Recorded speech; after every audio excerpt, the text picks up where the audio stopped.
네, 안녕하세요. JB입니다. 오늘 영상에서는 어제 시황에 대해 설명을 드리면서 CPI 발표를 저는 지금 어떻게 받아들이고 있는지와 앞으로의 전망에 대해 개인적인 생각을 한번 말씀드려 보도록 하고요. 또 어제 안 좋았던 시장 상황 속에서 오히려 상승했던 엔비디아, TSMC, 메타 이야기도 해보도록 하겠습니다. 그 전에 이제 한 가지 더 말씀을 드리자면요. 저는 오늘 밤에도 아마 뭔가를 매수할 확률이 높을 것 같다는 생각이 듭니다. 본장 시작하고 11시쯤에 멤버십 커뮤니티 게시판에 글을 올리도록 할 테니까요. 저의 매수 매도를 참고하고 싶은 멤버십 회원분들은 해당 시간에 커뮤니티 게시판을 잘 확인해 주시면 될 것 같습니다. 그럼 본격적으로 오늘 영상 시작하겠습니다. 어제 3월 CPI 발표가 있었고 헤드라인과 근원 수치 모두 예상치를 상회하는 결과가 나오면서 발표 직후 시장이 큰 충격을 받았습니다. 하지만 주식시장은 시간이 갈수록 회복하는 모양새를 보였고 결과적으로 보자면 나스닥 증시와 S&P 500 증시 모두 1%도 안 빠졌어요. 이제 많은 분들이 막 SOXL, BNKU 이런 3배 레버리지 종목들만 눈여겨보고 계시니까 시장이 크게 빠졌다고 착각을 하지만 막상 시장 전체로 보면 1%도 빠지지 않았고요. 이 정도면 사실 굉장히 선방했다고 생각합니다. 하지만 채권은 폭락했죠.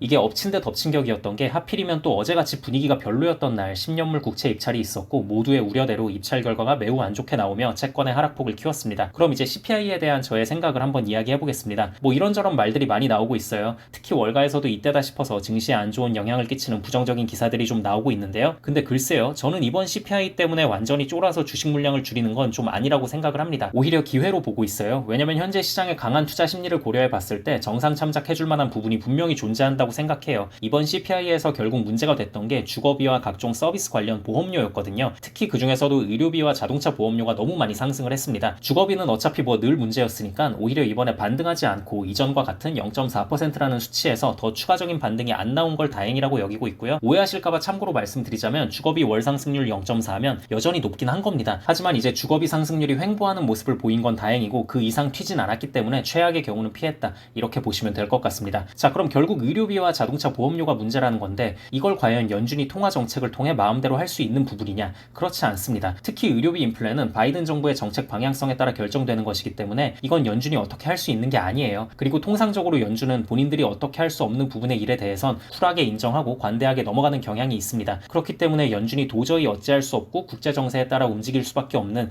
유가와 음식 가격을 제외한 근원 지표들을 더 집중해서 보는 것이고요. 그래서 이번 CPI 때문에 연준이 금리 인하 계획을 변경할 가능성은 아직까진 별로 없다고 보고 있습니다. 물론 추후 발표되는 인플레 지표들이 너무 안 좋게 나온다면 영향을 끼치게 될 수도 있겠지만 일단 당장은 이번 CPI만 가지고는 판단이 힘들지 않을까라는 생각을 합니다. 그리고 이제 의료비랑 자동차 보험료가 이번에 폭등한 것도 우리가 몇 가지 고려할 요인들이 있는데요. 일단 의료비부터 말씀을 드리자면 이번에 의료비 인플레 상승에 영향을 끼친 게 건강보험료가 1.2%나 상승을 했어요. 이게 왜 이렇게 갑자기 늘었냐면 코로나 사태 이후 상승률을 유예시키고 있던 걸 올해 확 적용을 해서 갑자기 이렇게 튀는 결과가 나왔고요. 그리고 미국에서는 건강보험 1년치 일시 납입일이 3월 말에 세팅이 되어 있는 경우가 많습니다. 물론 뭐 할부로 나눠서 내는 사람들은 매달 정해진 날짜에 내긴 하죠. 근데 아무튼 이 부분이 어느 정도 영향을 끼쳤을 확률이 있습니다. 그리고 자동차 보험료 폭등에 대해서도 이야기해보자면 올해 1월 기록적인 강추위가 끝나고 이제 외부 활동이 시작되는 시점이잖아요. 그래서 사람들이 다시 차를 본격적으로 몰기 시작하면서 보수 유지 서비스를 받는 차량들이 늘어나게 될 수밖에 없었고 이로 인해 보험료가 크게 상승했다고 볼 수 있습니다. 한마디로 계절성이 좀 존재했던 거죠. 참고로 신차와 중고차 가격은 오히려 하락하면서 전체적으로 근원 상품 가격은 하락하는 수치가 나왔습니다. 그래서 아무튼 이런 부분들 때문에 저는 이번 CPI를 연준과 시장에서 정상 참작해줄 만한 부분이 존재한다고 말씀을 드리는 거고요. 또 결정적으로 어떤 게 있냐면요. CPI가 이번에 잘 안 나왔다고 해서 무조건 PCE 수치도 안 좋게 나올 거라고 단정 지을 수는 없다는 겁니다. 연준이 결국 벤치마크로 삼고 있는 건 CPI가 아니라 PCE잖아요. 근원 PCE 수치.